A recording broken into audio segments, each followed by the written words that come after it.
Dairy farming is a lifeline for rural communities in Sri Lanka, especially in dry zones such as the northern, north-central, and eastern provinces. However, farmers face numerous challenges that threaten the health and productivity of their cattle. One such issue is paramphistomosis, a parasitic disease caused by Rumen Flukes from the family Paramphistomatidae.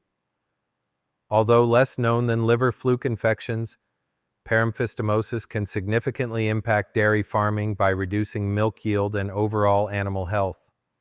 Given the country's tropical climate, characterized by two monsoon periods, the northeast monsoon from November to February and the southwest monsoon from May to September, followed by prolonged dry seasons, the disease emerges as a recurring concern.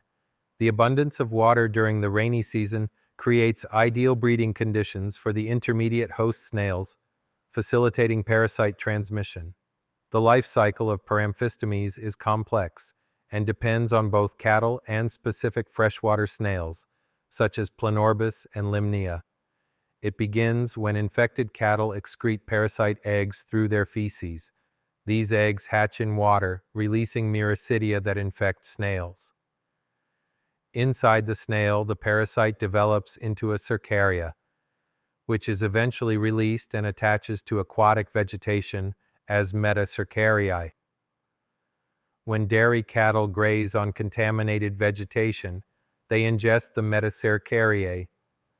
These parasites then exist in the intestine and migrate to the rumen, where they mature and cause disease. Paramphistomosis can present as either acute or chronic disease. In acute cases, caused by immature flukes in the small intestine, dairy cattle experience severe watery diarrhea, abdominal pain, dehydration, and rapid weight loss. Left untreated, it can even be fatal, especially for young animals. Chronic paramphistomosis, often associated with adult flukes in the rumen, is subtler but still damaging. Affected cattle may show intermittent diarrhea, reduced feed efficiency, and inflammation of the rumen lining.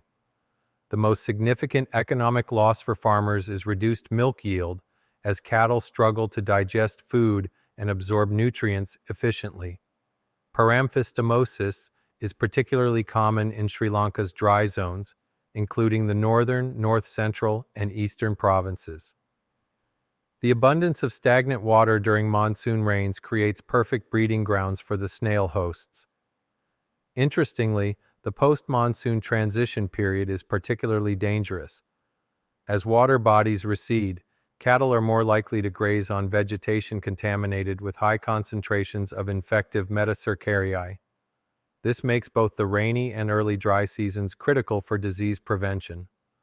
Veterinary surgeons diagnose paramphistomosis through fecal examination to detect eggs and post-mortem identification of adult flukes in the rumen. Clinical observations, especially when animals have a grazing history near water bodies, also help in early diagnosis. Treatment typically involves administering anthelmintic drugs. These medications effectively target both adult and immature stages of the parasite.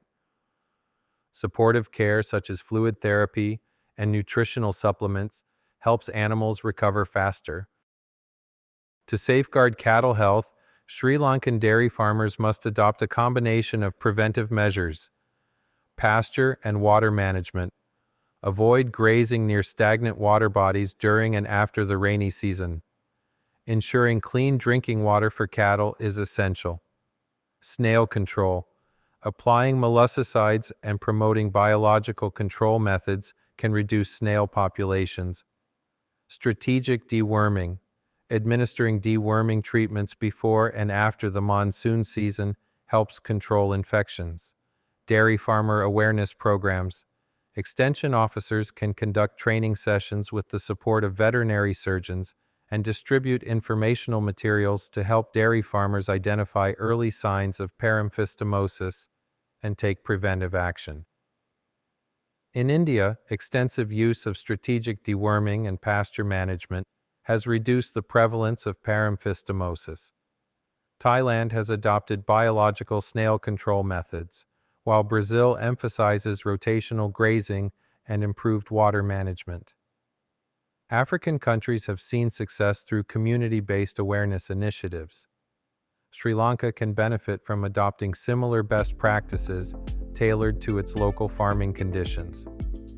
Paramphistomosis poses a significant threat to the dairy industry in Sri Lanka, particularly in dry zones like the northern province. With the right combination of preventive measures, strategic deworming, and farmer education, dairy farmers can protect their cattle and sustain productivity.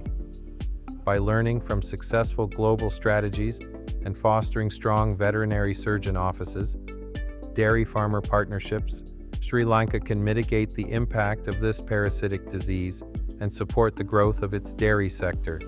Investing in proactive disease management will not only improve animal health, but also contribute to the livelihoods of rural dairy farmers who depend on dairy production as a vital source of income.